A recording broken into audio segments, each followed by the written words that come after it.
vegetation that was crushed underneath the ice when the ice came down on top of these jungles.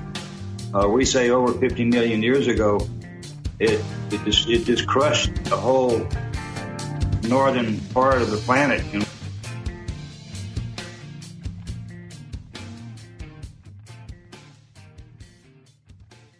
Okay, guys, welcome back to the Grimerica show.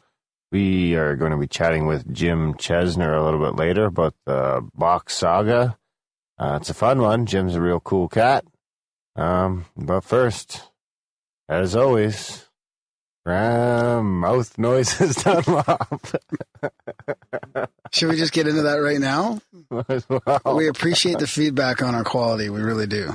yeah, we do. People do have to call that kind of shit out right away. Yeah, just send us an email right away because there's always a troubleshooting thing going on in the igloo. And we always want good quality. But there's always cords getting messed up or dials getting turned that shouldn't be turned or Darren's just sabotaging me.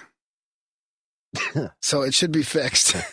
And we don't even know if it was me. Well, apparently it was me, but could have been Michael. Let's blame Michael. You're blaming Michael? Yeah. Archangel Michael? And the new mic. No, Speaking of that, yeah, that was from our Eric. That's right. Yeah. His blog I haven't set up. Right. So I better get on that. Sorry, Eric. So if you want to blog, just be patient.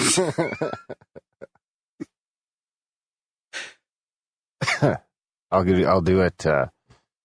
I need a to-do list. Can you do a to-do list in Evernote? Probably. We should set that up. So it feels weird. We're alone for an intro.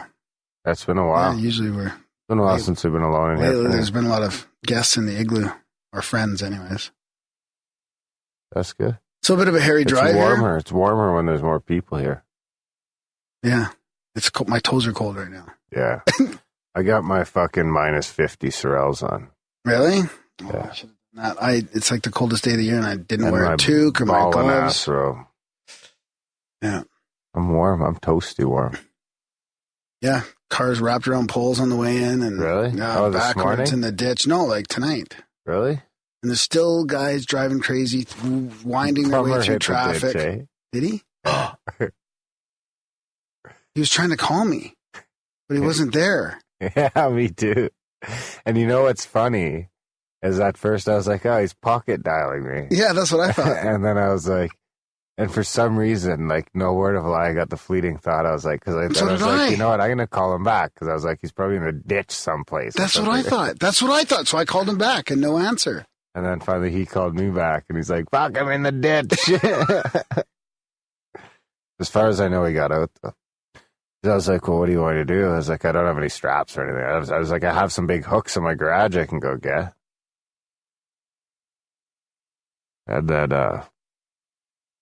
he was like, some guy's coming back with a bobcat. I was like, okay, well, give me a call if you don't show up. And then he never called. So I assume he's fine now. Yeah, he went straight through. The guy that's like a winter, like he loves the cold. He's just a winter dude. straight through the end of the road. You know what he's going to blame it on? The road. His wife's truck.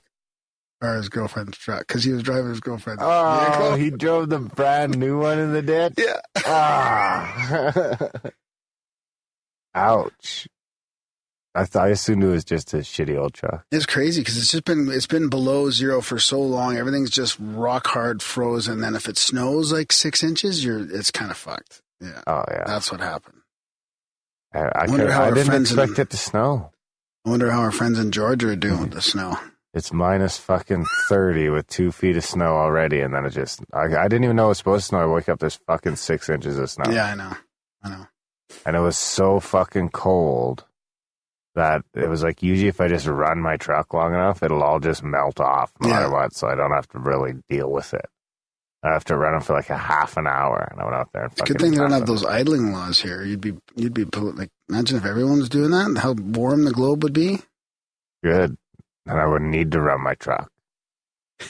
So it's a self-fucking fulfilling prophecy. When the globe warms up enough so that my truck doesn't need to warm up for a half an hour before I can drive to work, because it's minus fucking 50. It's not that cold. It's minus 35. So today it didn't warm up at all?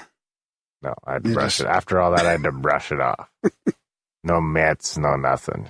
Fucking dealing with these. My hands are cold. It's minus fucking 30 out. It was okay. A lot of F-bombs today, buddy. That's okay. Yeah. Calm it down a little bit. No, you fucking bastard. That was serious, too. The cold makes me grumpy. Is that what it is? Yeah. So what do you got?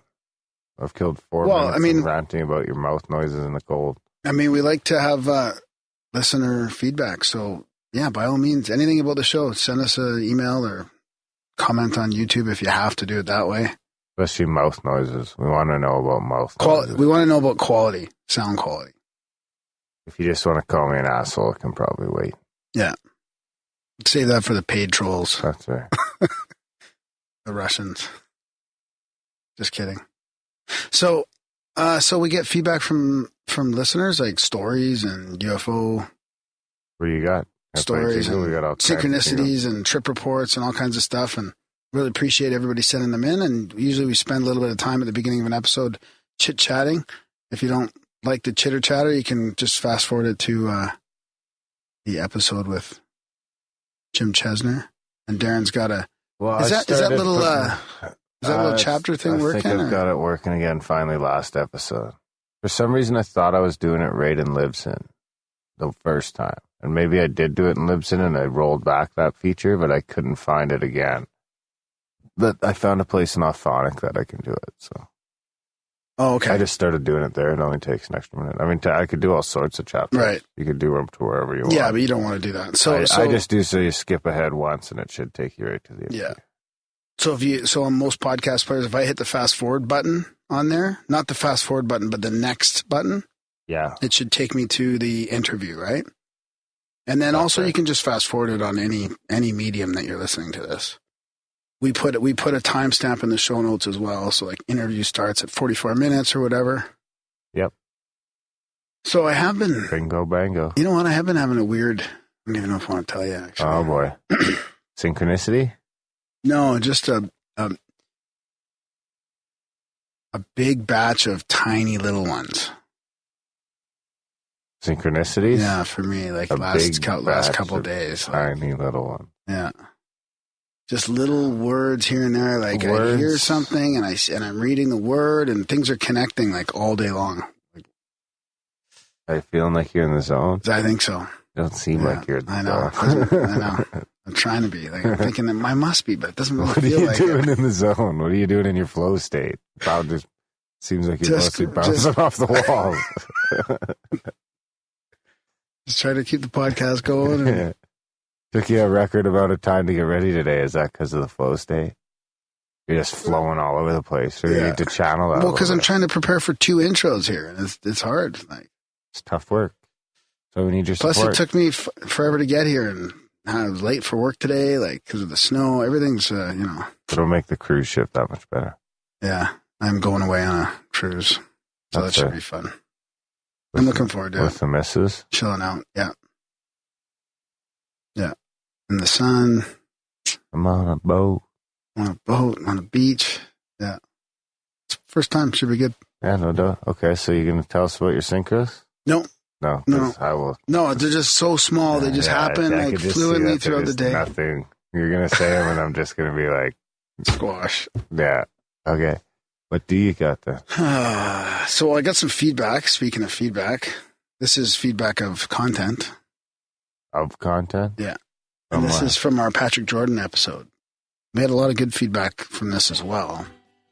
But to be fair, I kind of agree with Paul here, and I wanted to also share negative feedback as well. So he says, Dear Graham, I love the show. You read my synchronicity on episode 189, but I feel compelled to email you regarding your guest Patrick Jordan on episode 201. I'm a pretty open person, although my passion is UFOs. I'm happy to listen to everybody that you guys interview. However, I just couldn't listen to Patrick Jordan, not for the whole show anyway. He infuriated me. Beyond his baseless opinions and grandstanding, I know for a fact he was wildly incorrect about several matters, including fecal transplants. In 2012, I was diagnosed with severe ulcerative colitis, and it was terrible. I went from being a healthy 32-year-old, I was a pro runner in my late 20s, and became a very sick person in a matter of months. As soon as I was diagnosed, I read hundreds of scientific journal articles on the disease and decided, based on scientific evidence and sound theory, to see Professor Thomas Borody, one of the world's leaders in inflammatory bowel disease. Inflammatory bowel disease mainly comprises of ulcerative colitis and Crohn's disease. Just briefly, Professor Borody's team won a Nobel Prize for Medicine in the 80s for curing Helicobacter pylori, so he's no fool. I probably said that completely wrong, but I think it's Helicobacter. Or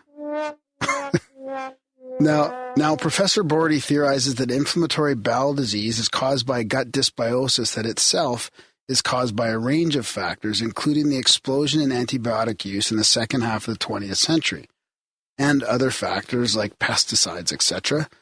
And although this theory was considered bunk by many, mainstream theory still considers it an autoimmune disease. An increasing number of gastroenterologists and researchers now subscribe to Professor Borody's dysbiosis theory. So now, based on this theory, Professor Borody put me on to the very aggressive course of medication to control the inflammation in my gut mucosa before starting a course of fecal transplants in 2014 that I continue to do today. I've been doing fecal transplants for nearly 3 years, and so far they have helped me avoid terrifying pharmaceutical alternatives such as immunosuppressants. Now, the thing that angered me so much about Patrick Jordan was that he spoke about very serious matters, including illnesses that ruin lives and kill people, with reckless abandon and zero knowledge. He clearly had no real knowledge of fecal transplants, nor disease in humans more generally. His claim that the powers that be are laughing at people who do fecal transplants sounded to me like ramblings of a madman. First, the Chinese were doing this 3,000 years ago for diseases just like inflammatory bowel disease. See yellow soup. Second, the level of international research that is going on into this treatment is enormous. Patrick Jordan's belief that fecal transplants have been somehow popularized by a group like the Rockefeller family is frankly delusional. Fecal transplants are saving lives and instances that were killing people a few years ago. And he linked to an article here, which I will try and remember to put in the show notes. Finally, his idiotic claim that drinking ethanol is safe, it doesn't quite hurt you, was incredibly irresponsible.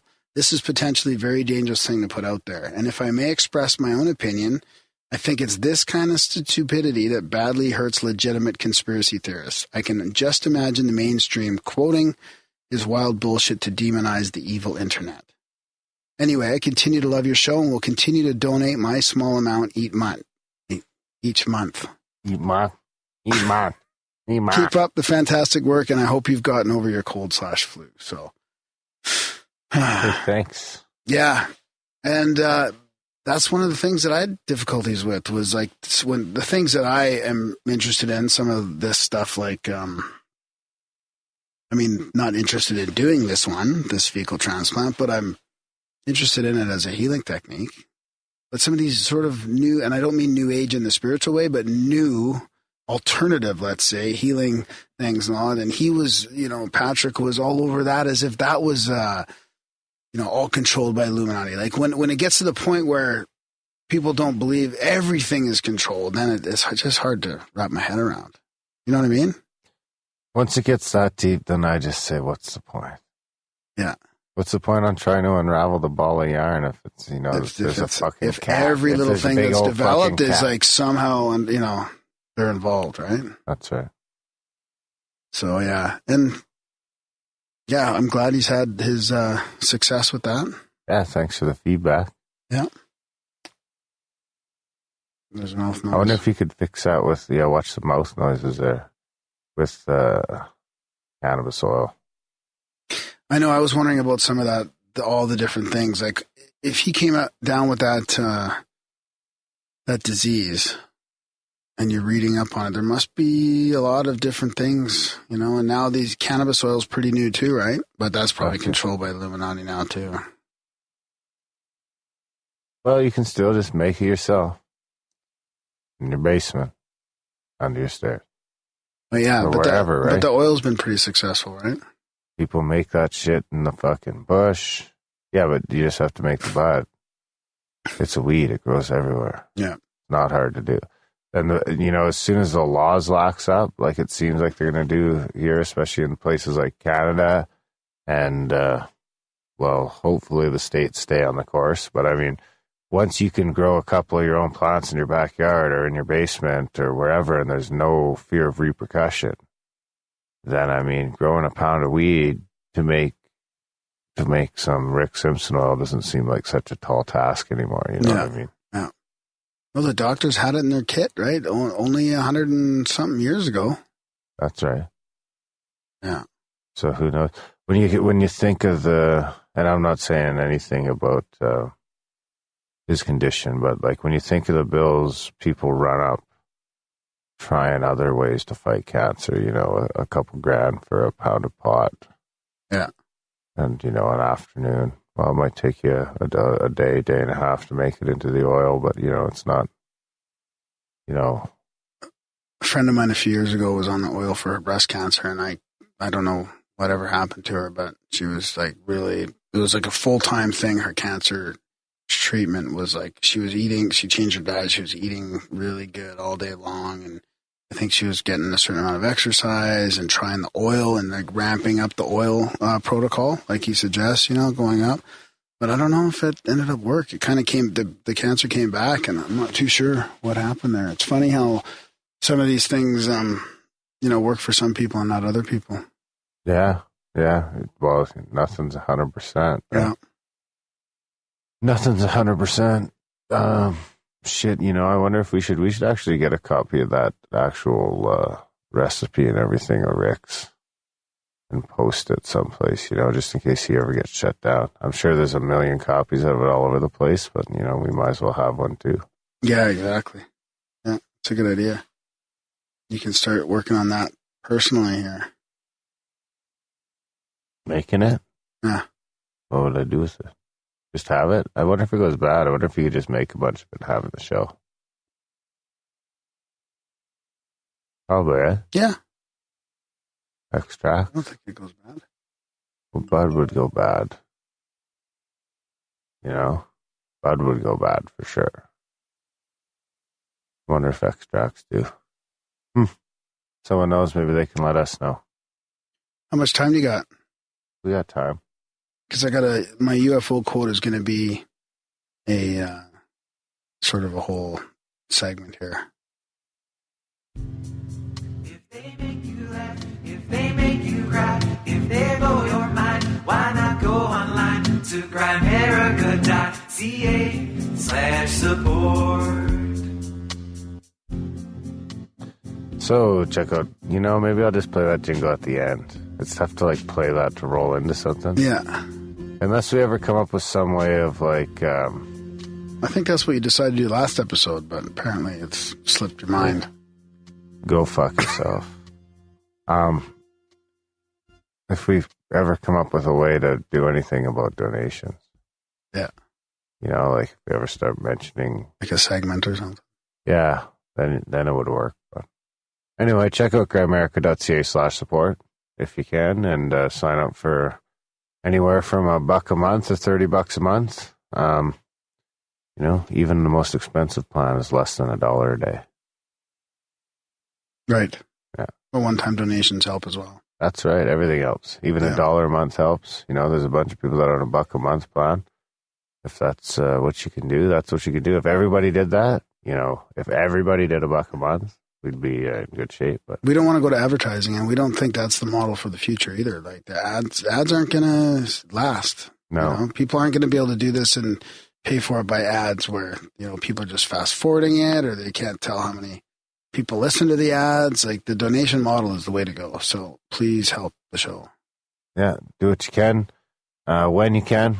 The model's kind of set up so that, when some people's down on their luck now and can't afford to support the show, other people support it, this month, and everything kind of comes full circle. Yeah. But big thanks to people that do support the show. I think we've got a few more subscribers, for $1 or $2, which is good. Always great. And we did get a couple other donations as well. Our buddy McGruber sent us one. Even after that great video, he still sent us a donation. I don't understand. And we spoiled his. Remember, he's the one who sent us the life hacking. Or, oh my God, the biohacking video. So that must be his Christmas presents. We ruined his brother's Christmas presents. Oh yeah, right. Yeah, that was a good one. Yeah, that was really good. We should get that guy on. Who, JP? Yeah. I think I tweeted him. Didn't answer. Well, try again. Yeah. Twitter's hard like that, man. How many times do you go into your feed and miss that shit? All the time. Yeah. So what are we going to do? Well, I got a little segment of a UFO. Oh, I guess we should finish the spiel. You don't have to send cash. You can always sign people up for the newsletter, grimerica.ca/news. Review the show. We haven't got a review in like fucking, 2 months.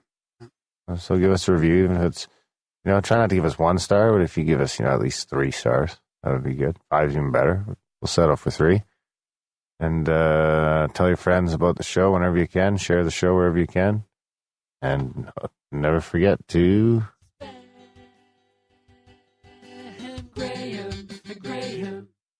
Do you want to do the UFO quote jingle for me? Profound UFO quote of the week. Did you see the groundbreaking UFO video just released by the Chilean Navy? Yeah. Did you? Yeah. Really? What do you think? What? Looks like a cigar. Well, no, it doesn't. That's the exhaust being sprayed behind it, or whatever it is. Something. A giant doobie flying around in Chile. Did you see the part of it that doesn't look like a cigar? No, I didn't watch much of it.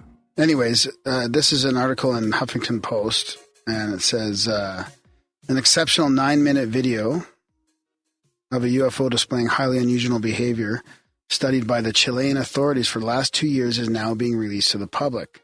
The CIFAA, that's the Chilean government agency which investigates UFOs, or UAP, which is unidentified aerial phenomena, has been in charge of the investigation.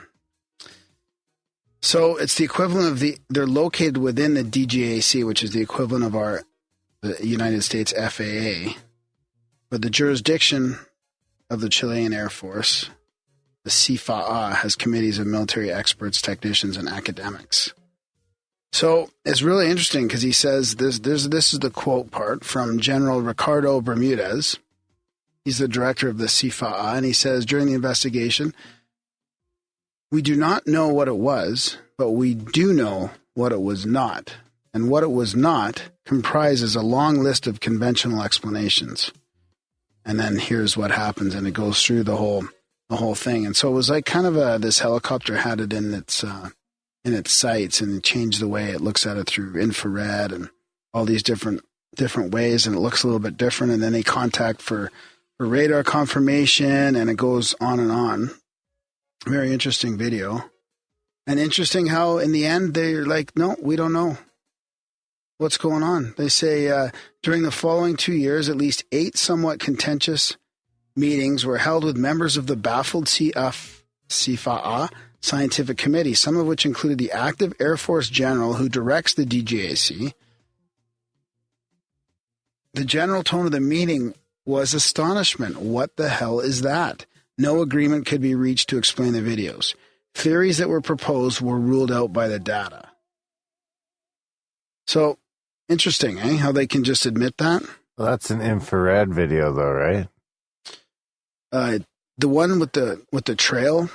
That's in a different, different view. Like that looks like just a plane and its exhaust.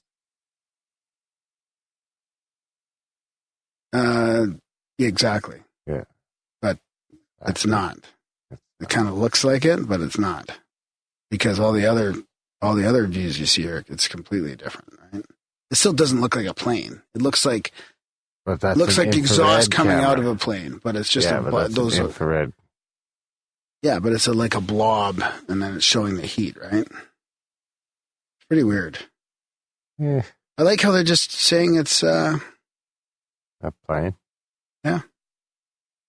Here, I'll play you a clip. Okay, what do you got? A clip from these guys about. Let's see if this works here. Is it in English? Yeah. Tyler here with the Gear team. some brand new, and might I add, explosive UFO footage, groundbreaking as it's being called, has just come to light, released by the Chilean Navy, of an object captured once again on one of these FLIR cameras, which, if you don't know, stands for Forward-Looking Infrared. So a recent Huffington Post article broke this story a couple days ago, and we'll just sort of go through the article here. An exceptional 9-minute Navy video, I guess he's just going to repeat what I here, just of said. a UFO distance, have looked at this footage. None of it is complete, and acknowledges the existence of a UFO when a case merits such a conclusion. General Ricardo Bermudez, the director of CEFFA, during the investigation, told the Huffington Post, this is why I don't let you play clips. It was better the first time I heard it. He said it better than you. No, he summarized it well, so. Okay. But then I ended up summarizing it well, too, so. Wow. Well, might as well just call it. Right. That's it, eh? Yeah. It's cold in the igloo. Okay. All right, buddy. All right, guys. Enjoy the chat with Jim Chesnar. And yeah, it's a fun one. I'll put the article and the video of the UFO in the show notes for people to watch the whole summary. The plane. His summary was 11 minutes, so I didn't want to play the whole thing for you. No. Darren wouldn't let that happen. No, there's no chance I would ever let that happen. Okay, guys. Enjoy the chat with Jim.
Tonight we've got Jim Chesnar with us, and Jim is probably the world's most foremost expert on the Bock Saga. And Darren and I heard about this, and we thought we should have Jim on to talk about it. It's kind of like one of the most, it's probably the oldest mythology in the world. It's handed down thousands of years, or maybe even millions of years, Jim would say, through families, and it's like an old Genesis tale of the earth and how we came about to be. So it's this should be an interesting chat. Jim's a great storyteller, and we'll have a great conversation here. Welcome to the show, Jim. Oh, great. I'm speaking to Darren now? Yeah, well, that was Graham doing the intro, but Darren's sitting right across from me here. Okay, I can't see which one I'm speaking with, but yeah. Greetings to both of you. Thanks, man. Darren's got the deeper voice, I think, and I've got the more sultry voice. No. You wish. Who says that? Tinkerbell?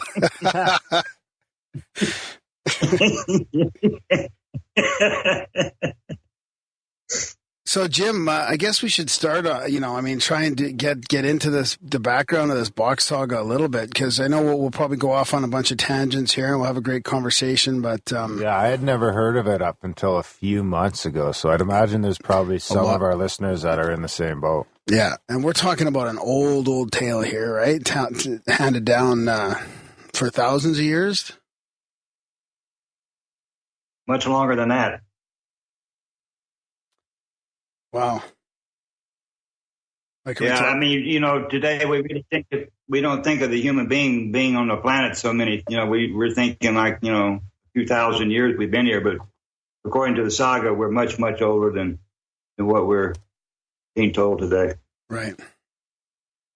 So this was drawn, handed down verbally, because you hear about that in the indigenous cultures too of America. They always have these verbal traditions, and what's the word I'm looking for, Darren? Is that what it is?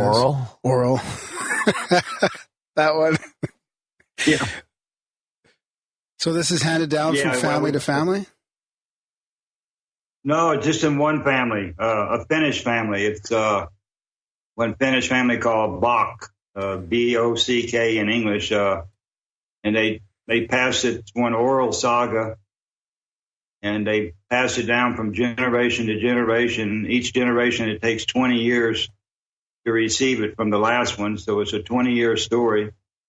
I sat with the person who told the story. I sat with him many years of my life, and there's other people also who probably even know more about it than me, but they're just not speaking right now so much. Right. I guess there's been lots of movies. You've been on some documentaries and stuff talking about it as well, right? Yeah, we've been making a few documentaries. We made one in Finland not this summer, but the last summer, called Welcome to Hell. And then made another one in Rajasthan in India called Welcome to Rajasthan. And then this summer we made one between Sweden and Finland called Welcome to Atlantis, what we would call Atlantis, but they call Atlantis. Oh. And so this has to do with this old story about this, this kingdom called Atlantis. Actually, Atlantis was a period of time, but it was also a place, according to the saga. Is this one of the original ones going way back when? Like, is this, like a 12,000-year Atlantis, or is this Atlantis going back millions of years? Atlantis actually goes back millions of years. Its demise, or its finish, was 10,033 years ago. It's with the end of Atlantis. It wasn't destroyed by a flood, but it was destroyed by glaciers, by ice, mountains of ice sliding down over Norway, Finland, Sweden, Russia, Iceland, all these glaciers. When they came down over the around 10,033 years ago, it was the end of this period of time that we call Atlantis. Well, that's really interesting, because I was going to ask you about that, as far as if this saga matches up with any mainstream views of cataclysm or geography. And that must be the Younger Dryas, right? Yeah, I mean, that kind of matches up with the end of the Ice Age, right? When we came out, I mean, we were under 2 miles of ice here in Canada, and I don't know what it was like in Scandinavia, but it seems to fit with that time frame. Yeah, I mean, in the saga, it explains actually when the ice came, and we haven't always had ice on the planet. There was a time when this whole ball was completely tropical, even where you're sitting right now in Alberta. It was banana, papaya, coconut. I think now that these glaciers are melting away, they find this stuff they call, I buy this soil here to grow my pot in, called Pro Mix. It comes from Canada. Huh. And it was this vegetation that was crushed underneath the ice when the ice came down on top of these jungles. We say over 50 million years ago. It just crushed the whole northern part of the planet in one dome of ice, and Canada was part of this. And now this ice is melting away, and they start to see that there was some kind of a very lush tropical life. They see pollen from palm trees and stuff like that now that the ice has actually melted away. I can't wait till those days are back. I wonder if that's an... Well, the saga says it's getting ready to come back. It actually says that the planet tilted over, and that was what caused the ice age, was the tilt of the planet. And it says right now that in the near future, probably in your child's future, the planet's going to tilt back up to where it was originally, and all where you're sitting right now will be tropical again. All this evergreen trees and all these what we call arctical animals and arctical people, They won't be here anymore. It'll be tropical. It'll be what we call the paradise time again. Did it say paradise how? Was the time? Yeah, go ahead. Did it say how the planet tilted? Was it from astrological impact? Or no, it didn't have anything to do. It didn't have anything to do with getting smacked with a meteor or nothing. You would have to go into the deep saga I could really tell you why we tilted over, but we did tilt it over. If you look at one globe of the planet, you'll see that this axle is sitting over at one 23-degree angle. But it says that a long time ago that this pole or this axis was sitting straight up and down. And in this linguistics of this story, we have one word called ball, and we have one word called lance. A ball and a lance. And a lance is a pole. So if you think about this earth as one ball, and this axis that sticks through the middle of it is one lance, that this earth was sitting straight up and down in balance. And we say balance, they go balance in root language. So there was a time when this planet was spinning with a vertical axle. And if you look at the very top of where the axle should be, the North Pole, it comes from one island, 3 kilometers in front of Helsinki, Finland. And that's the true North Pole. Today we call the North Pole this ice on the very top because it's the very north of the planet. But the true axis comes to Helsinki, Finland. It was the original North Pole.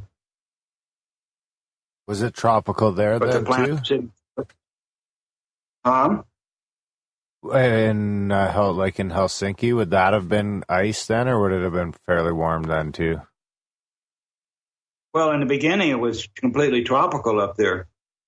There was a ringland where the sun, it's sometimes maybe difficult to give it by words, but if you could imagine the planet, the pole being straight up and down, and the planet spinning around and around in this centrifugal force, if you were standing on the very top of the planet, the sun wouldn't go over like it would on the equator. It would just make a golden ring around and around the top of the planet. And so there was a ringland with this, it was 250 kilometers across, and the sun was going around and around and around, and this was called the Garden of Uden. It was called Hell. It was called Asgard. It was called Udenma. It was called Ashel, which is Hellas backwards. So, yeah, it had many names, this ringland at the top of the planet, from what we call the paradise time before the ice came down. Is that where there's supposed to be the hole then too, as well? Yes, there's a hole in this island.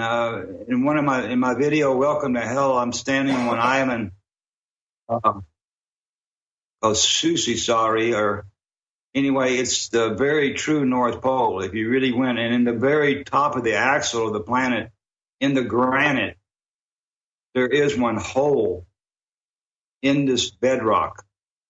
It's the very top. Today, it's underneath one museum that the Russians built in the end of the 19th century.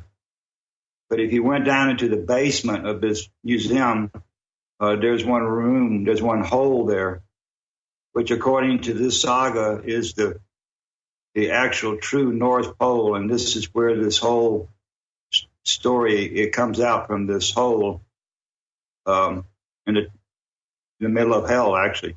Is that where the Nazis went in? Would that be where the Nazis went into Inner Earth? Well, the Inner Earth is, when this planet was created, there was that's another story. But anyway, yes, at the very North Pole, there is one cavern there. It's 250 kilometers in diameter. It's Wow. still there today. And it's at the very North Pole. It's very, very deep also. And inside this empty cavern, these people, they carved out one golden spiral road, I guess, or pathway. And this whole place was plated with gold inside. It's the oldest temple on the planet. It's called the Lemminkainen Temple. It's about 30 kilometers to the east of Helsinki, Finland. We've been excavating this temple since 1987. I was there from the very beginning, and what we went through, that's in another one of these, the Welcome to Hell video. I explained what we found on the way down into this temple. We're not inside the temple yet, but we're just continuing this man-made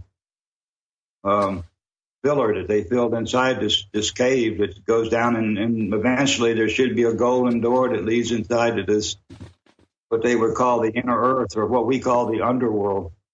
Is that the same? Is that the same thing that kind of the Eastern religions and mythologies had something like Shambhala or something like that? Do you think that's where that comes from?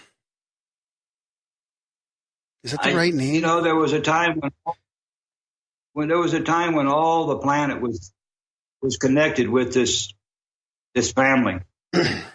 So you will find,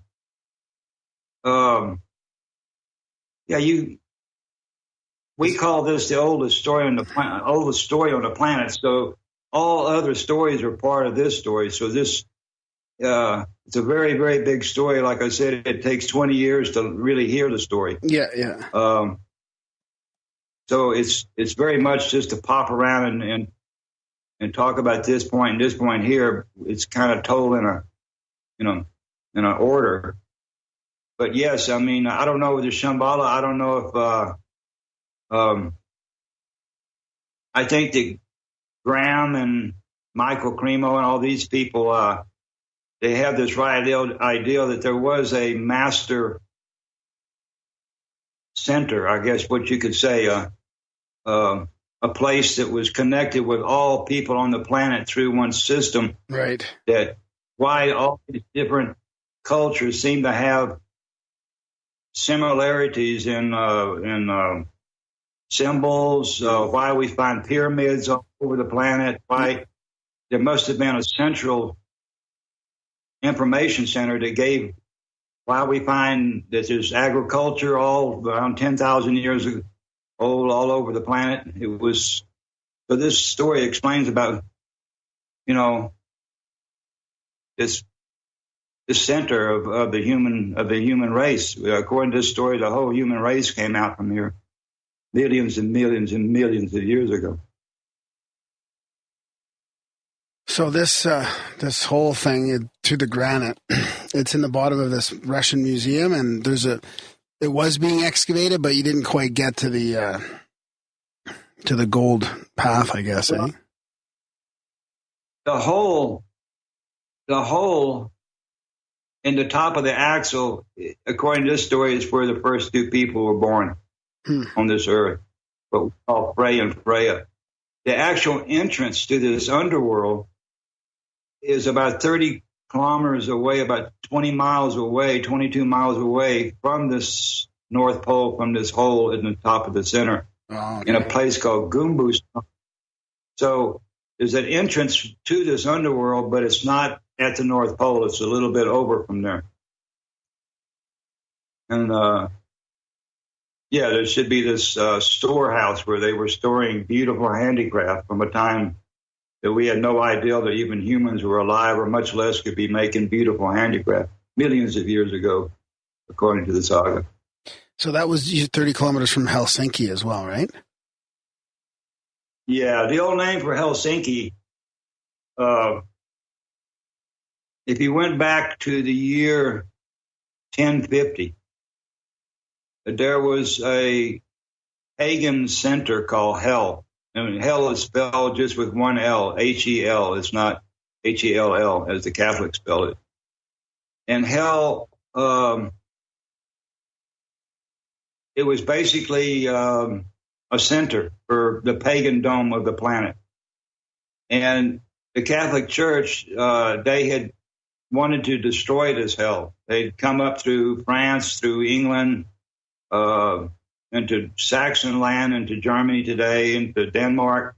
And this Catholic Church is taking over this whole pagan system from a long, long time ago. And on the 24th of July, in the year 1050, one Saxon pope called Leo IX, he sent one mercenary army from Helvetia, which today we call Switzerland, 30,000 men paid by the Vatican to go up and to destroy and to kill everybody in hell, this whole center. So hell was no bad place like what the church says. Even in the Norse mythology, they talk about hell, and they spell it with one H or one L. So hell is not just some kind of word we get from the Bible. It's an ancient word from the Norse mythology also. And this center, this 30,000 men, they came to Sweden, which they had taken in 1008. And in 1050, they came in and they took the king of Sweden and the archbishop, because it was underneath the Catholic at this time. And they went to one island called Åland, which is between Sweden and Finland. And there they killed everybody on this island, this 30,000. And from there, they went to where Helsinki is, which was like I explained, it was a ringland, 250 kilometers, about 180 miles across. And there, this Catholic army, they made one ring around hell. And they came to the middle and they killed and they burned and they completely destroyed the oldest capital of this whole system. And this family, they escaped. They got out of there. And they went up into the north of Finland, and there they kept this saga. They kept the story about this destruction of hell in 1050. And for 250 years, this family stayed in exile. And then in 1248, the head, which would have been the king family of Finland, made an agreement with the king family of Sweden through a guy called Ior Jarl, that they shook hands in 1248 that this family could come back into South Finland, but they could never say that Finland was a kingdom. So even today, the Finnish museum, they have no idea they ever had a king and queen. And hell completely stayed in one ruin for 500 years, from 1050 to 1550. And in 1550, this family, they rebuilt hell, but they renamed it also, and they changed it from hell to Helsinki or Helsingfors. But the old name for Helsinki was hell in 1050. So this whole ideal of hell it's not some burning pit of fire. It was just an old pagan center. And this whole story, it comes out from hell. And hell is from the beginning of the human race. It's as old as we are. It sounds like the time of the Templars and the Crusades and stuff, too. I mean, I didn't realize they were going all the way up there. But the Templars got their start, according to this story, in the year 1048 in Jerusalem. Oh, a couple of years before. They were. Yeah, it was a couple of years before that. This family knew that this church was coming. In 987, the Greek Orthodox Church came into Russia in 987. So Russia became underneath one of the arms of this church, the Greek Orthodox. And on the other side, the other arm is this Roman Catholic coming up through Europe. So in between Russia and Sweden is this small little country, Finland. So they knew that eventually this Catholic Church or this Greek Orthodox, one of the two, would come and destroy them. So they sealed this temple up. They closed it up in the year 987. When the church came into Russia, they sealed this temple up. And they did quite a job to seal it up. And then they said that the member of this family that was alive in 1,000 years, which was 1987, it was his obligation to open his temple. So my friend Ior Bock, who I got this story from, we started to open this temple in 1987. It had been 1,000 years, and we're quite far into it, but we haven't come into the temple yet. But yeah, it was. This goes way back before this Christian or Muslim or Jewish time. The saga's way before any of this kind of stuff like this. The Torah book, which is the Jewish book, is only 3,300 years old, which is really not very old at all in this history. The Vikings are more than 9,000 years old. Stonehenge is 8,000, 7,000 years old. The pyramids are 6,000 years old. So what we call the Old Testament, the Jewish book, is only 3,300 years. It's not, it changed the whole concept of how we thought, because before we all people on this planet went according to mythology. And mythologies have a god and a goddess and a whole pantheon of deities, lesser deities. Mm-hmm. Whereas these three religions just have one male god. They don't have the goddess anymore. So the mythologies of the time before the three religions, the Jewish, the Christians, and the Muslims, this is the time that this saga is mostly talking about. Mm. And yet it goes way back as well, right? Like it talks about the beginning of humans millions of years ago, right? Yeah, it explains actually where the human being, where we actually come from. It's not E.T., right? Yeah, go ahead. No, that has nothing to do with it. According to us, I know this upsets a lot of people, but according to this story, there is nobody else out there. The human beings were made on this planet, were created by the sun. The sun is the power that keeps everything growing. It makes every cell in our bodies is made of solar. If the sun didn't shine, there's no life on this planet. The oceans freeze. There's no plants. It's nothing. So our souls actually come from the sun. So we put the sun as the source of life. We don't put the God as the source of life. We put the sun. For us, we say the sun has always been, and the sun will always be. It's not just some star that's going to burn out in 7,344,911 years, according to some scientists. Our soul comes from. Other stars aren't suns then in this story? No, they're not at all. We have a completely different concept. These people who made this story is based in linguistics. And that's a whole nother subject to start with, but I take words into pieces like I did the word balance or balance. And we have a word called astrology.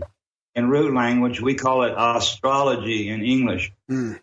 And Os means the Osser people, who this story comes from, one family called Osser. And true means to believe. And logi means logic. So the word astrology or astrology means the logic of the asana strala. And strala is the light rays that come to the earth and turn the straw to the strala. So this story says there's an ace is Os. There's only one sun, according to this. There's only one moon. We say solo for sun, solo, one. We say mono for moon, mono. And according to this story, there's only one planet. We say that Mars and Venus and Saturn and Uranus and all these things, these are actually stars. And stars are not suns. Stars are just metal, ice, and gas balls. that reflect the sunlight. And like I've asked people, I've had a reward on the internet for months and months and months. You know, I will give anybody $1,000 who can show me a picture of another sun. Well, I was going to mention that sometimes people forget that, you know, all these ideas we have about stars and other solar systems. I mean, well, I don't know with Kepler, but it still seems pretty theoretical, right? We can't take a picture of another star and have it look like the sun yet. No. I mean, that's my whole point. Is the closest star to the sun is 4.5 light years away, and that's nearly 28 trillion miles. Now, 28 trillion miles is a number that we can't even fathom. I mean, what is 28 trillion? It's like that's like the U.S. debt, and we have no.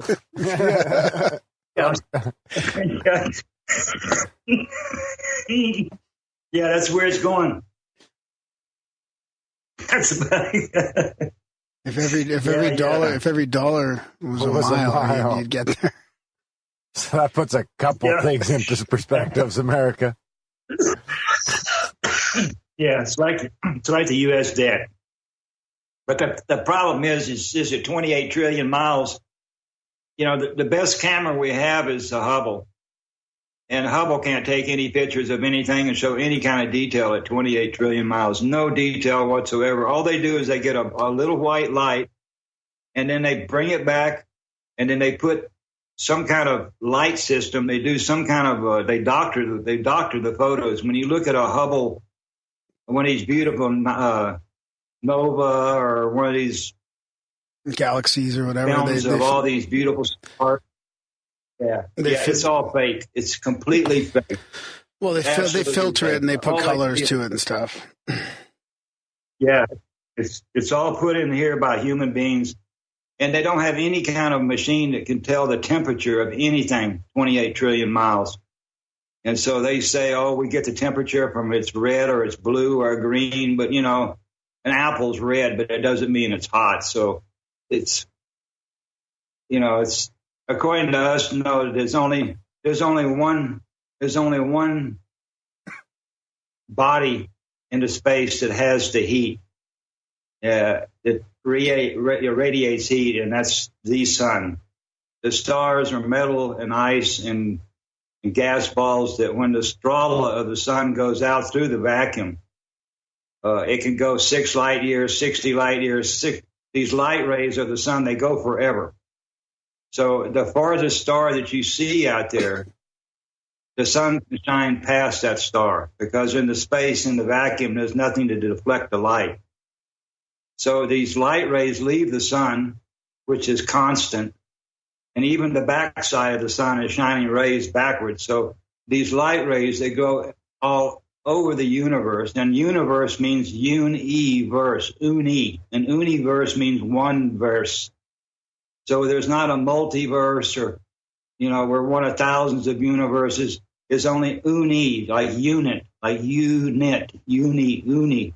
So or unicycle or unicorn or uni, it's one universe. So we say there's only one universe.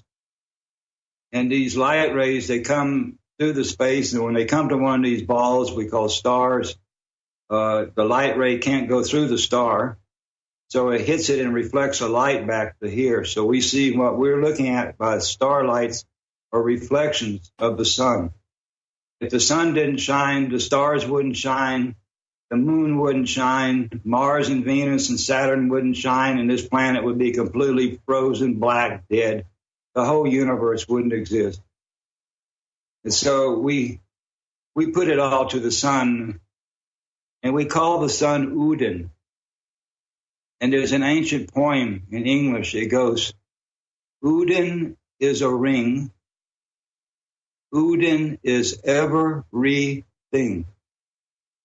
Udin has always been, and Udin will always be. And Udin is the sun.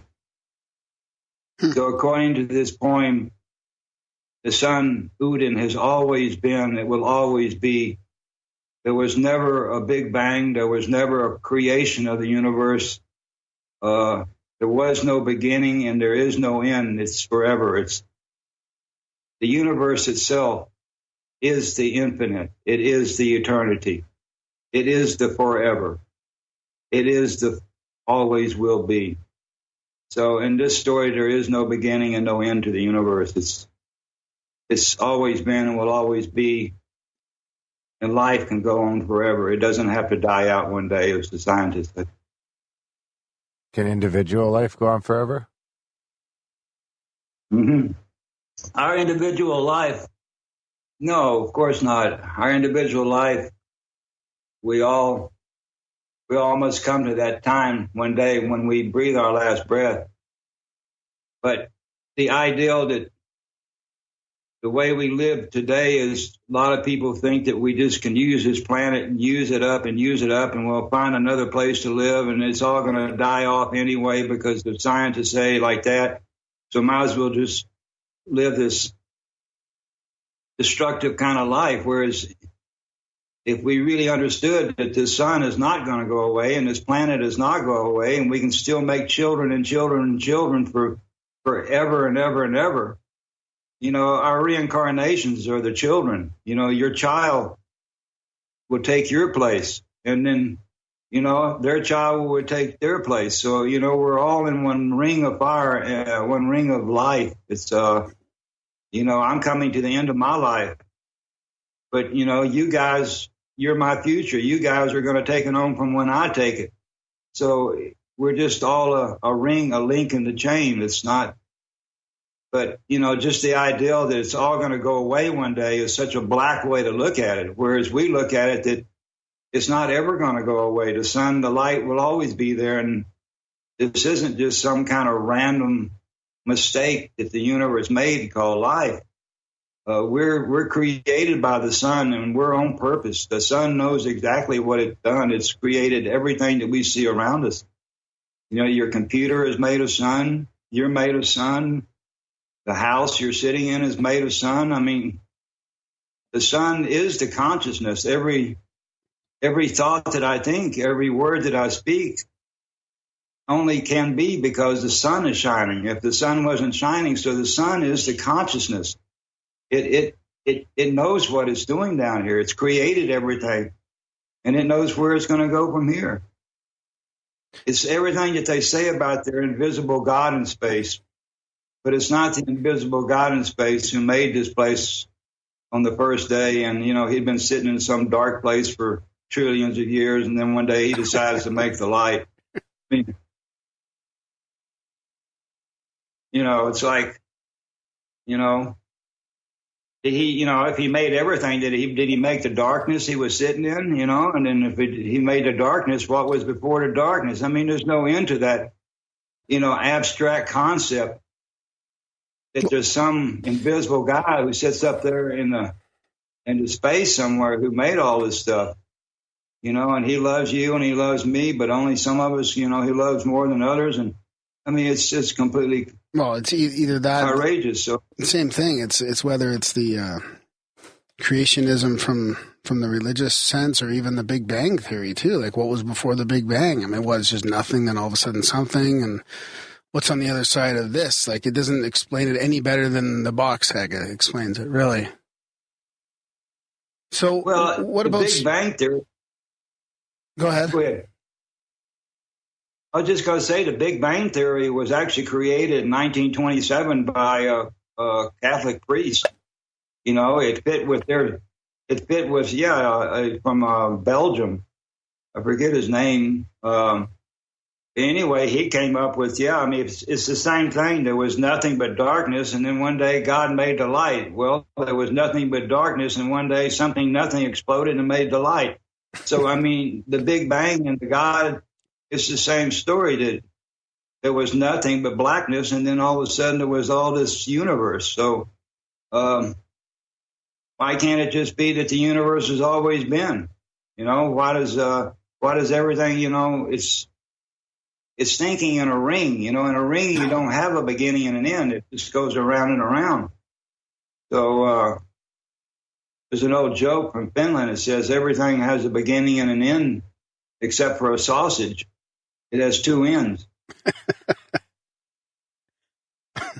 What about some other spiritual principles? So there isn't really like this reincarnation belief or karma, that type of stuff. Well, karma, basically karma. We have words in English, and in root language, the word for karma is called öde. In Finnish language, they call it kohtalo.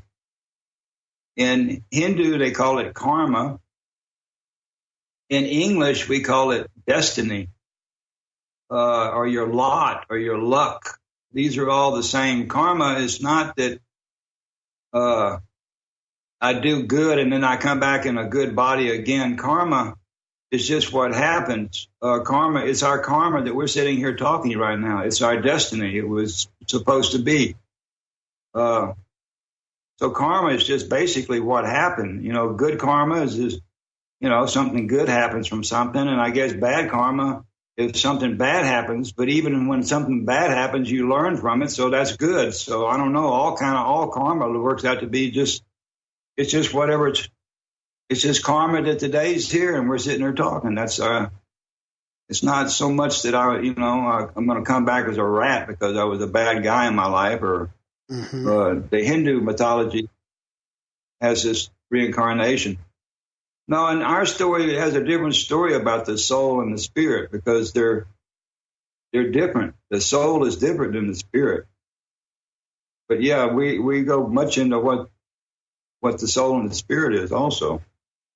What would the Bock equivalent of the spirit be?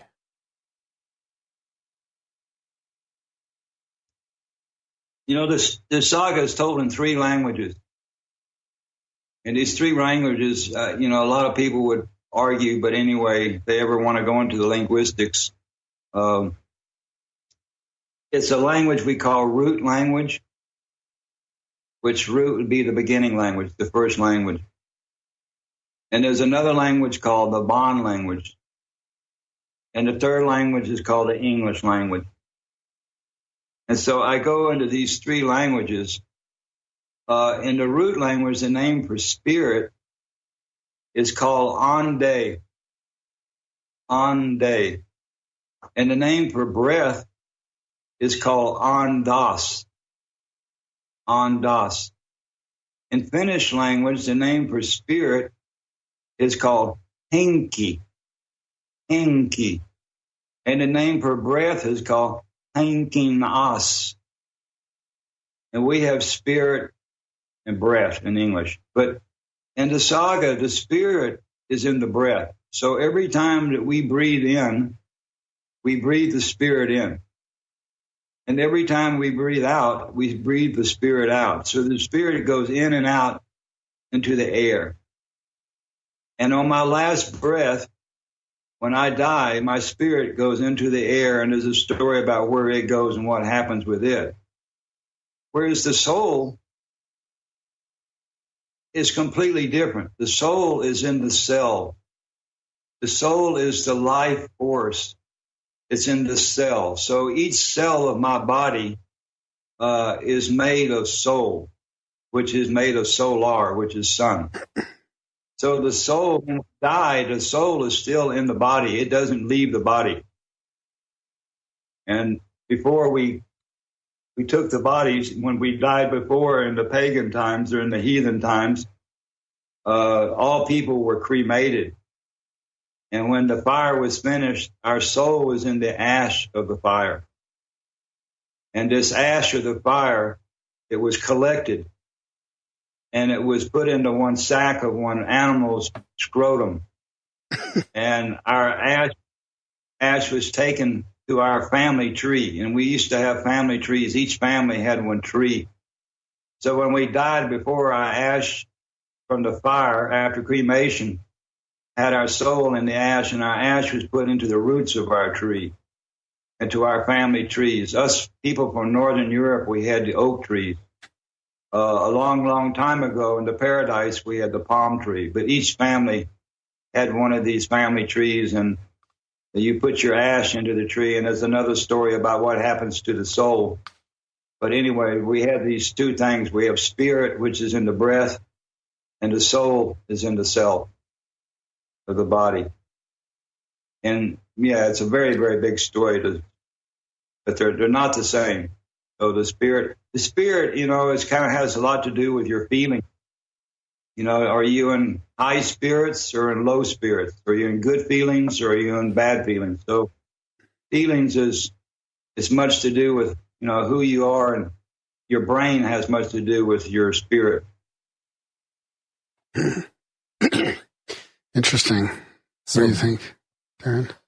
I wonder, it makes you wonder about, like, you hear these different stories about how different ways of dealing with the dead can actually trap them. So it makes you wonder, if you bury someone in a coffin, is that trapping their soul in some way? Or I guess you're gone, though. And that, in this sense of the form, you're just kind of, your consciousness would dissolve. Well, in a sense, your consciousness, yeah. I mean, when I take my last breath, you know, I'm gone. My spirit still lives on. And my soul, if you really think of nothing else, our soul lives on also, because our soul, even in the cremated form, we're 4 or 5 pounds of ash. We start off as one little sperm, you know, one cell. So the soul is actually, the soul is in the sperm. In other words, so the soul never dies in that sense. In the soul, there is a place called heaven. What they call in root language, they call Himmel. In Finnish, they call it Taivaan or Taivas, and in English, we call it heaven. And in the mythology, we call it Valhalla. And Valhalla is this North Pole. It's this hole in the top of this axle of the planet is the true, what we call the Valhalla, which is in the very center of hell, of what was hell before. So there is a place, so there is a heaven, but it's not up in the vacuum, and it's not up there where the birds are shitting. It's actually a physical place at the top of the planet. It was the very top of the planet when the planet was sitting straight up and down. But it's what we call heaven, where the soul goes to, was it's one, this axle of the planet. We have different names for it. We call it one axle, an axis. We call it a pole, North Pole, South Pole. We call it more lance, like the ball lance. A lance is a pole. And in the middle, and we also call it one E. And E is, in English, the letter I. It's a pole with a dot above it. And that pole represents the axis of the planet. And the little dot above the I, or the E, represents the North Star, the pole star. So at the very top of the axle, or the E of the planet, there is this hole in the top of the E, and this is where the word holy comes from. So there was a story about how our soul, as we put this ash underneath the roots of the tree, in the damp system, in the moist system of the earth, and the earth is female, it's damp. This soul is sucked up into the roots of the tree. And from the roots of the tree, it goes into what we in English call the sap. In root language, they call it sav. And in Finnish, they call it mahala. But anyway, it's this sap, this liquid that goes up the trunk of the tree. And now our soul is in the sap. And the sap goes up the trunk, up the stem of the tree to the branch. And from the branch, it goes to the small branch. And from the small branch, it goes to the leaf. So the word life comes from the word leaf. So our life, which is our soul, has gone to the leaf of the tree via the sap system up through this trunk, up through this branch to the leaf. And now the green in the leaf is the soul. And now the sun, the solar, is sucking this green out of this leaf. It's taking the life out of the leaf. But as we're in this leaf, you be the leaf. And that's the belief system. We be the leaf. Where our life, we be the leaf. And so in the leaf, we are the life. And from the leaf, it leaves and goes into the air, what we call the atmosphere. And sphere is one round ball, a sphere, and air is the air, the atmosphere, air. And so our soul goes into the air, and now this planet is spinning around in what we call centrifugal force, or what they call in root language centrifugal craft. And in this air, this soul is brought back in this centrifugal force back to the hole in the top of the axle of the planet, to the hole E, to this hole in the E. This is when the planet is sitting straight up and down as it was in the paradise time. And all this soul is going back to this place we call Valhalla, or what we would call heaven in English, which is the very, very top of the planet. It's the very top of the axle. And straight above this axle is the North Star up there in the sky. And so the soul is, it's a physical thing, the soul, but it goes through the air back to this place in the middle of hell. So our all soul went back to hell to begin with. Hell is heaven is the middle of hell. Actually, the Valhalla is the very center point of hell. So that's interesting. Do you know of any predictions or any future predictions? Did they get into any of that foreseeing at all, or was it all based on like actual history in the past? No, I mean, there is a future thing to this. I don't know. I mean, the future was made by the women, and the men, we kept the history. So this story, as I gave it, is his story. And this future story, the only thing I know about the future is I do know that the sun is forever. I know that this planet hasn't been forever, but it is forever now. It will never go away. This planet is getting ready to tilt back up, and where Helsinki, this axle will turn straight up to where it was in the paradise time, and the ice will go away from the planet. And that's why we're having this heat. It's this global warming. It's been happening for thousands of years. They have to melt this ice off the top and the bottom before we can flip back up. So this whole global warming has nothing really to do with man. It's the sun creating the situation where the ice goes away.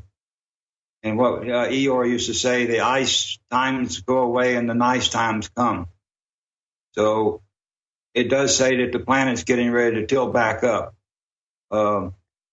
It took 90 days for it to fall over on its side. So it's not like it just flips at one time. It goes slowly, like a third a degree a day or something like that. It's still pretty quick. But, well, it's pretty funny because the Egyptians have like lore about that same sort of. Yeah, I wonder how many crossovers there are. Yeah. About what, Darren? Like the tilting itself? The tilting of the earth changing, yeah. Yeah, they even go so far, I think, that one time in Egypt's history, the sun used to rise in the west.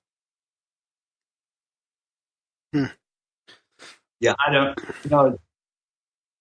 If you take a globe and you kind of like tilt it up to where Helsinki is the very top of the planet, you can see what the planet looks like.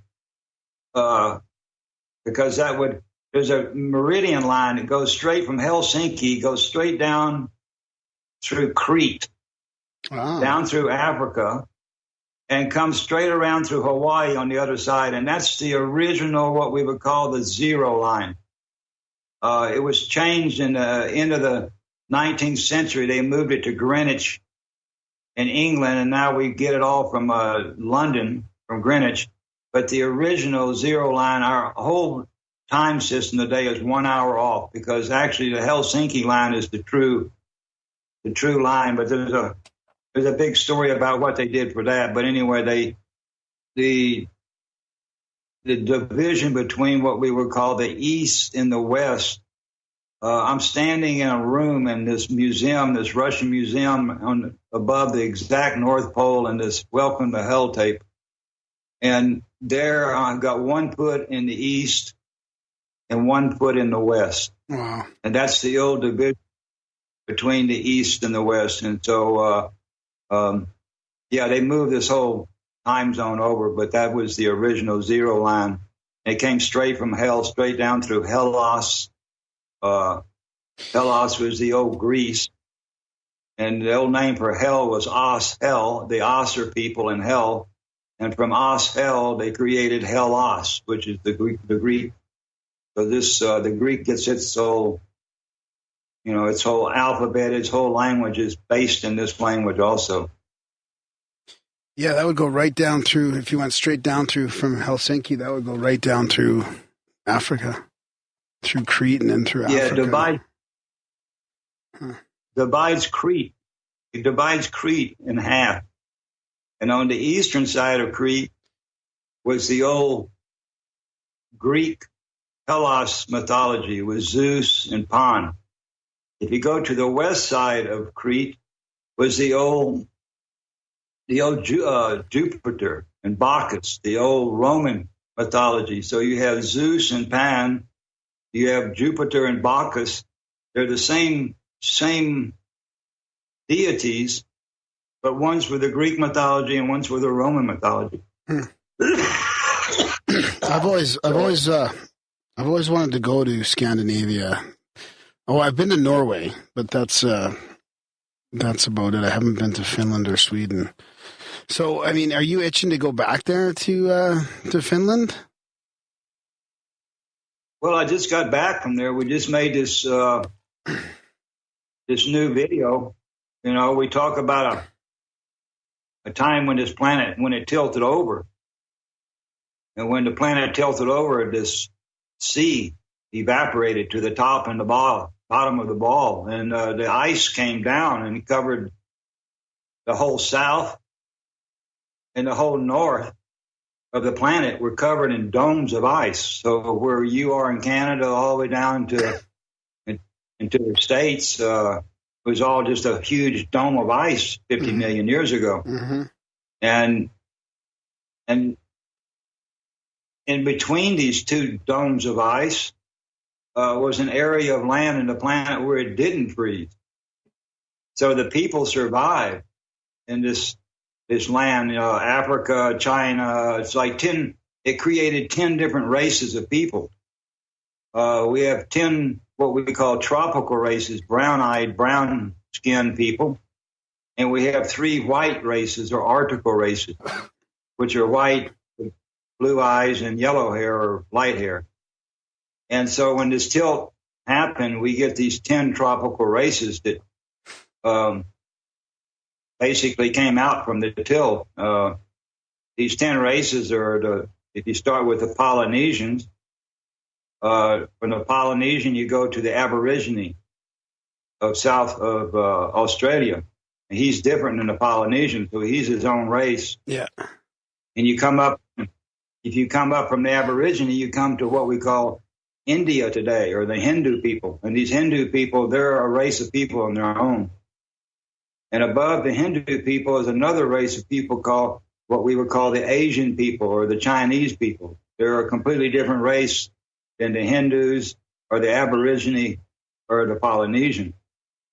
If you come over down from the Chinese, you come to the old Hellas or the Greek or the Persian or this whole Mideast. And this was all a long time ago, Hellas system, before all Iran, Iraq, all this area there was the Middle East, and that's a race of its own. And then you come over from there, you come to the old Roman race, which was Italy, Spain, Portugal, Morocco, Libya, Algeria, and Egypt. Mm-hmm. All these people around the Mediterranean were on this Roman system. And then you go to South Africa, you come to the blue man, what we call blacks today. But these South African, they're their own race, and they're really blue people. If you really look at them in the light, they're not black at all. They're dark, dark, dark blue. And they're their own race of people. They're ancient. And then if you come to the Americas, what we call the Americas today, a long time ago was called India. And there you had three more of these races. And one was what we call the Inca. And another was called the Mayan. And the other was called the Aztec. And so these three red races of people, we call them Indians, Aztec Indians, Inca Indians, Apache Indians. So the old name of India was actually America.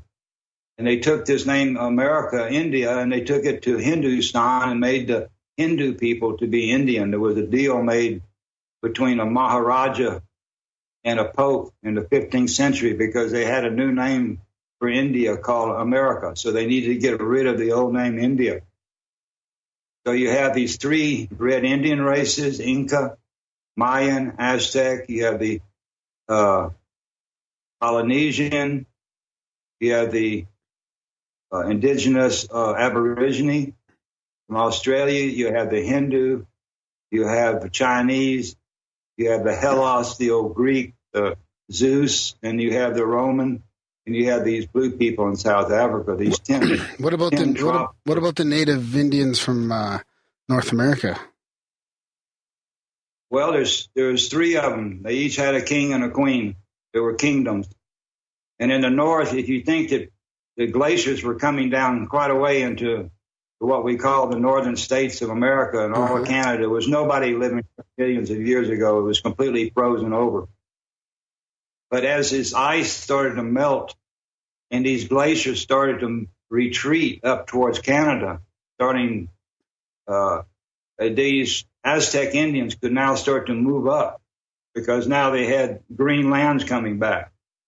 So the Inca Indian in South America, he had a king and he had a queen. They even had the name for the king. And so he was his own kingdom. He's his own race of people. And Maya people in the middle, what we call Yucatan today, they were different than the Inca. They were a red race of people. They were Indians, but they had another king and another queen. And in the north, they had what we call the Aztec. And the Aztec, today, all these American Indians up in the north, the Apache, the Hopi, the Navajo, the Lakota, all these red Indians up in America, these are all tribes or clans or families of the Aztec. They were all Aztec originally. Oh, okay. With one king. Like that. And then so you've got the 10, and then you move to the three Nordic ones. So the Germanic kind of people in the sort of northern Europe. Yeah, what happened when this tilt of ice came over, and this ice came down on the North and the South Pole, and this planet tilted over. There's a warm water system called the Gulf Stream. It goes from the Caribbean and goes up across the Atlantic, up next to England, right up the coast, up to Norway. And this warm water just goes right over the North Pole. But when the glacier came down and there's mountains of ice, this warm water came up to Norway, and it couldn't go over the top like it had always done because there was one chunk of ice at the top of the planet. So the warm water couldn't turn around and go back to Mexico because there's more water coming in this current. So it was rerouted. and it came down the coast of Norway and went straight on down to Denmark and went straight into the Baltic Sea or the Gulf of Finland. And there this warm water from the Gulf Stream was rerouted. And as this ice came down, as it was coming down in sheets and sheets and sheets, this warm water didn't let the ice freeze there in this one area around the Baltic Sea.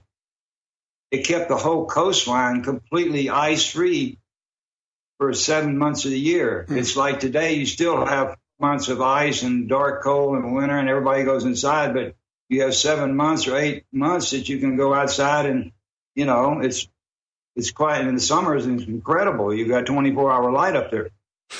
So these people, these Osser people, they survived this catastrophe, this what they call a Ragnarok, this ice coming down and covering the whole top of the planet except for one area around this Baltic Sea where this Gulf Stream had gone inside there, and it kept the waters warm and kept a whole coastline where people could live, but they're trapped in isolation. And this is what we call Atlantis. Oh, okay. Alt, A-L-T, alt means all the. Land means land, and is means ice in Swedish language. So all the land ice. And all the land ice was all the lands that have ice or have land in them, which is Frankenland, Switzerland, England, Scotland, Ireland, Saxonland, Netherland, Norland, Denland, Denmark. Mark means land, Mark. So the land of Dan, Svealand, Greenland, Iceland, Russia was called Rusland, and Finland. All these lands were covered with ice. All the lands ice, all land east. But below the Pyrenees Mountains, the glaciers didn't come. You have Spain, Portugal, Italy, Greece, Morocco, Argentina, Gambia. There's no land except for Swaziland, which is a new name, New Zealand, which is a new name, and Thailand. And these are the only other lands, but they're all new names. So all these lands, they were all ice. All the lands ice, except for this area around the Baltic Sea. And these people, they're living in this place called Atlantis. And when ice time, and there they start to change the light. Before we were all brown. We were all brown eyes. We all had brown skin. But these people, they lived millions of years inside this hole in the ice, basically, in what you could call isolation. So keep going. Sorry, it destroyed. Go ahead. So anyway, these people, they created domestical animals from the goat. They made the cow, the pig, the sheep. From the peacock, they made the chicken. From a wild elephant, they made the mastodon, an arctical elephant. From the dove, they made the pigeon. From the wolf, they made the dog. They created our first agriculture. They created the 4 grains, the wheat, the barley, the oats, the rye, because they had 6 months they could grow the food, and they stored the food for the next 5 months inside, like you have to do up there in the dark and cold. You have to store your food. Whereas in the tropical, you can grow food all year long. So this agriculture was one creation. So Jim, I thought you said there was 3 Nordic races. Like there was the 10 tropical races, and wasn't there 3, or was I missed? I've heard a few podcasts about this recently, about the evolution of races that I wanted to ask you about. But did you? So are you saying that these tropical races evolved into Nordic races because they were trapped in Atlantis for millions of years? That's where I'm coming to now. Okay. So this family, they're trapped in this ice in the middle of hell, in the middle of what hell was Atlantis also. Yeah. And then they also created arctical trees. They did many, many things inside this period of time, what we call Atlantis. And then 10,033 years ago, these glaciers started to slide down because this Gulf Stream had started to cut away at the ice at the top of Norway, at the top of Sweden, at the top of Russia. Over these millions of years, this warm water finally cut, and these glaciers started to just break loose and started to slide down over Norway, Sweden, Russia, Finland, and they're just rolling everything down. So 10,033 years ago, this family, they left from hell. They closed the people up. They came to one island called Gotland, which is an island between Sweden and Finland, which had no glaciers on it. It was in the middle of the warm water. And there are these people. This is 10,033 years ago. There are 30 people. The Bock, his woman, the Swan, 7 brothers, 7 sons, seven sons and 7 daughters, and their best friends, their tour friends. 30 people came to this island as these glaciers completely came down and destroyed Atlantis. The glaciers, they just completely destroyed hell. They rolled everything, they crushed everything. So this second destruction happened. This was the end of the Atlantis period, is when these glaciers came down and completely crushed it. I'll try to get to this pretty quick. So anyway, these people, they lived on this island for 1,000 years. And these people that came out, there was a big difference between these 30 people and the rest of the people in the southern part of the planet, these 10 tropical races. These 30 people, they had white skin, blue eyes, light hair. They had turned white in this Arctical period of time over these millions of years of no sun, and they came out to be white because white is the more color for the white snow. It's one evolution that they went through. So we were all brown. We were all vegetarian.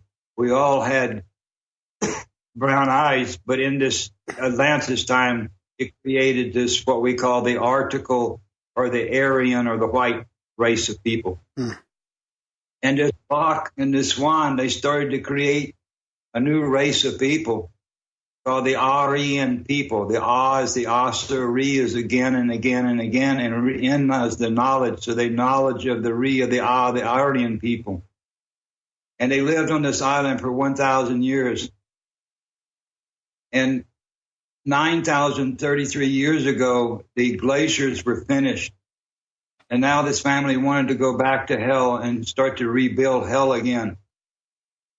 But 2 brothers jumped out of the family. And one of these brothers was called Dan. And the other one was called Sven. And these were the 2 Vikings. V means we, 2 means 2, king means kings. We, 2 kings. The Vikings are what we call the Vikings.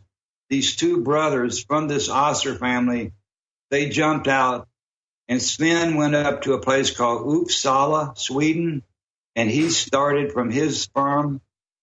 He began the Swedish people, the Norwegian people, the Icelandic people, the Greenlandic people, the Scottish, and the Irish. They all come from the sperm, the king line of Sven. And Dan goes down, he makes Denmark. And he's the second of these Vikings.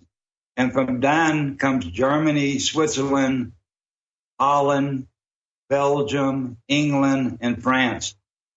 So these 2 white kings, 9,033 years ago, these are the beginning of the Vikings. So the Swedish, Norwegian, Icelandic, Greenland, Irish, and Scottish is one white race. The Danish, Germans, Swiss, Austrian, Belgium, Holland, England, French, they're another white race. And the original white race is the Finnish and the Russians. They're the same people. Okay. That's so where the Russians fit in there. So that's really interesting because funny enough, I've been listening to a bit more mainstream podcasts on sort of the evolution of the races and stuff like that. And one of the latest views is like 50,000 years ago, there was 3 types that came out of Africa, and they evolved into like the Asians and then the Europeans and the South American kind of like tropical people, in just to generalize.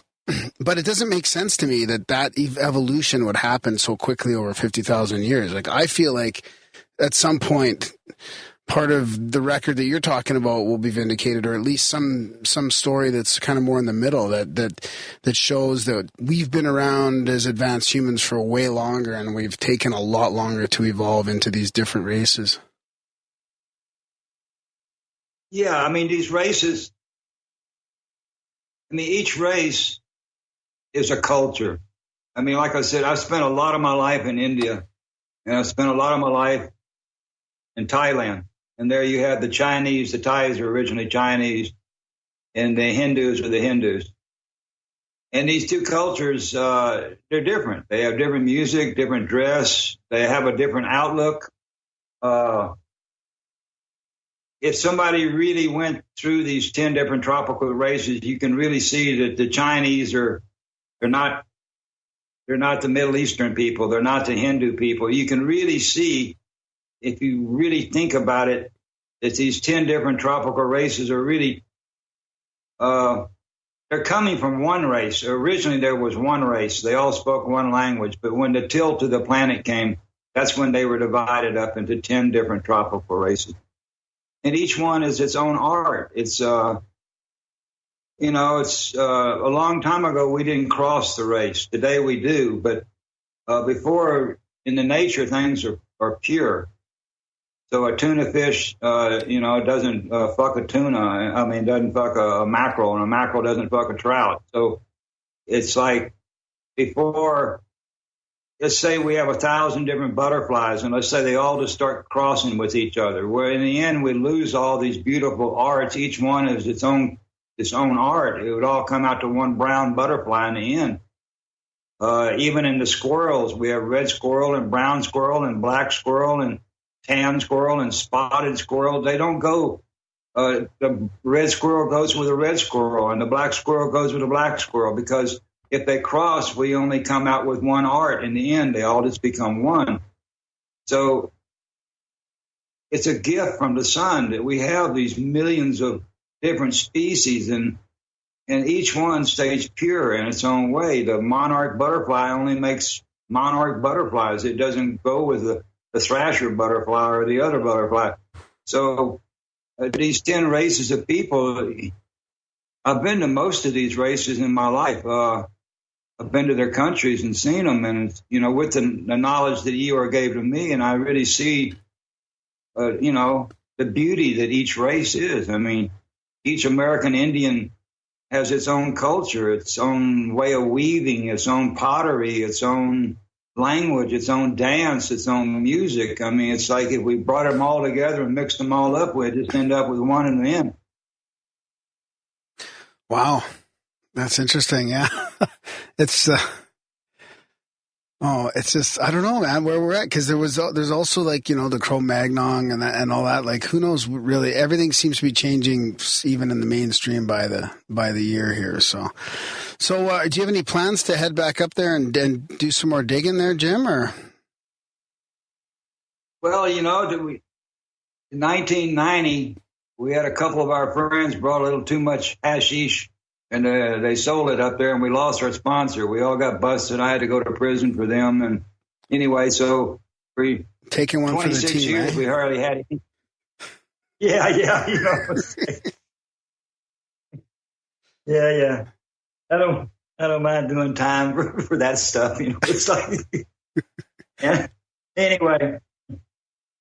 But anyway, no, but now we have a new sponsor, and it looks like maybe in the spring they're going to start trying to start excavating this thing again, this temple. Oh, that would be great. So, it would be incredible. It really would, because I'd like to see that golden door before I die. I was the one that began to dig. I started, I put the first shovel in, and I watched everything, every stone, everything that we took out in between with these. They had sealed this temple up in 987, and it was incredible what they did to But they didn't want this church to find inside this temple. You better bring a canary just in case. Bring a canary. I'll send you guys. I'll send you guys a picture of what the temple, what the entrance to the temple looks like when it's all cleaned up. It's an old picture, but I'll send you guys some pictures of it. Yeah, for sure. And keep in touch with us, and we'll have you back on when you get over there again. I mean, it's a fascinating story. If you end up doing any sort of crowdfunding, make sure you let us know and we'll promote it. Yeah, I mean, imagine just being able to actually find some of this stuff. Like, it's just like right out of the movies. Then when someone tells me to go to hell, I can say, okay.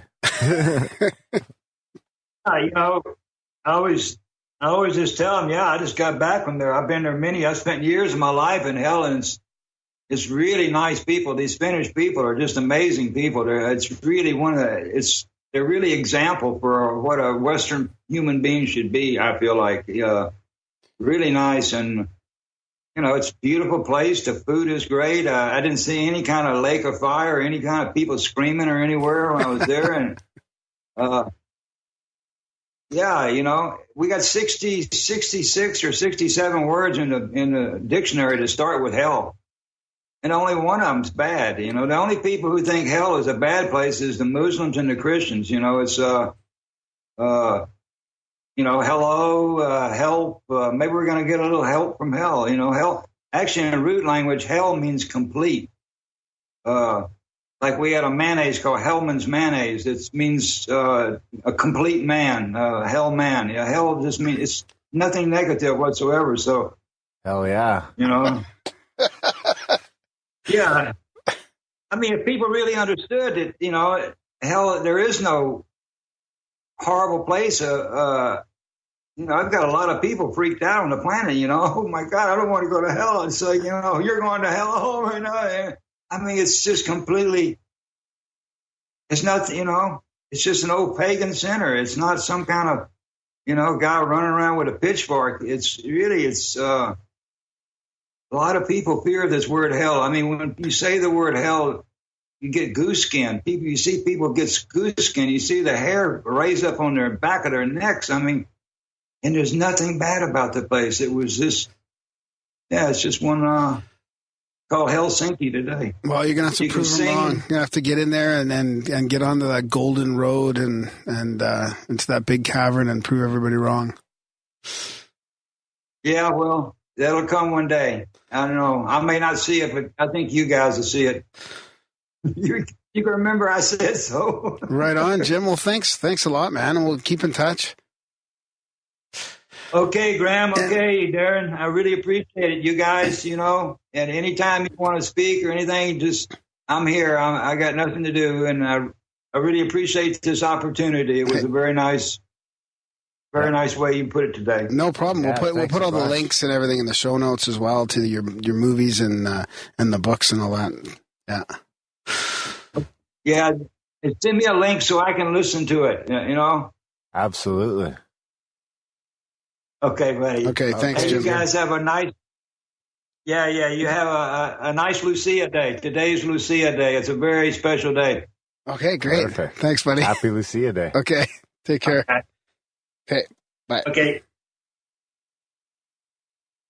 And that was a chat with Jim Chesnar, Bock Saga. That was a fun one. Wow, that was good, yeah. Yeah. I'm glad he got into all the evolution of the races and all. It's very interesting. I'm fascinated by that right now for some reason. You're a big racist. I'm not. I'm just wondering what happened in the past. It's kind of like a missing piece, I think, in the past. I don't know. We all came from monkeys all of a sudden and stuff. Whoa. Or chimps, sorry. No, big thanks, Jim, for coming on the show. He's a great sport. And he'd make a great Grimerican. Like, what about Cro-Magnon and the I can't let this go. Yeah, like there's different in my blood. I know, but like there's all this new information coming out. That's right. Well, one day maybe we'll figure it out. Episode 2000. That'll be the one we crack it open. We need some mainstream science to go back like 800,000 years or something just to crack things open a bit. Like find a modern human. No, I mean like just find a modern human and like an excavation that goes way back. They'll find out with some way to write it off. Yeah, you never know. Big thanks to Jim. Hopeful. We'll have to have him back on again. Hopefully he finds the gates to hell. Yeah. And, of course, check out grimerica.ca/support for all the different ways you can help us keep having these long, uninterrupted, commercial-free chats. You back catalog's free. Everything's free. All we ask is that you support the show when you can, if you can. Yep. Really helps. That's right. Sign up for a monthly if you can, and one-time donations there as well. And yeah, it really, really helps us keep rolling and paying the bills and keeping the heat on. Other than that, you can spam Graham, rate the show, review the show, share the show, tell your friends about the show, sign people up for the newsletter, grimerica.ca/news. Everything's in the show notes. So go to the show notes and do all that shit. For Christmas. Thanks. We'll call it Christmas present. Review the Grimerica show for Christmas. Thanks for listening, guys, and we will see you next week.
Thousands of confident religions, ideologies, and economic doctrines.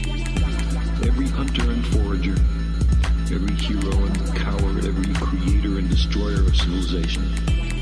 Every king and peasant, every young couple in love, every mother and father, hopeful child, inventor and explorer, every teacher of morals, every corrupt politician, every superstar, every supreme leader, every saint and sinner in the history of our species lived there on a mote of dust, suspended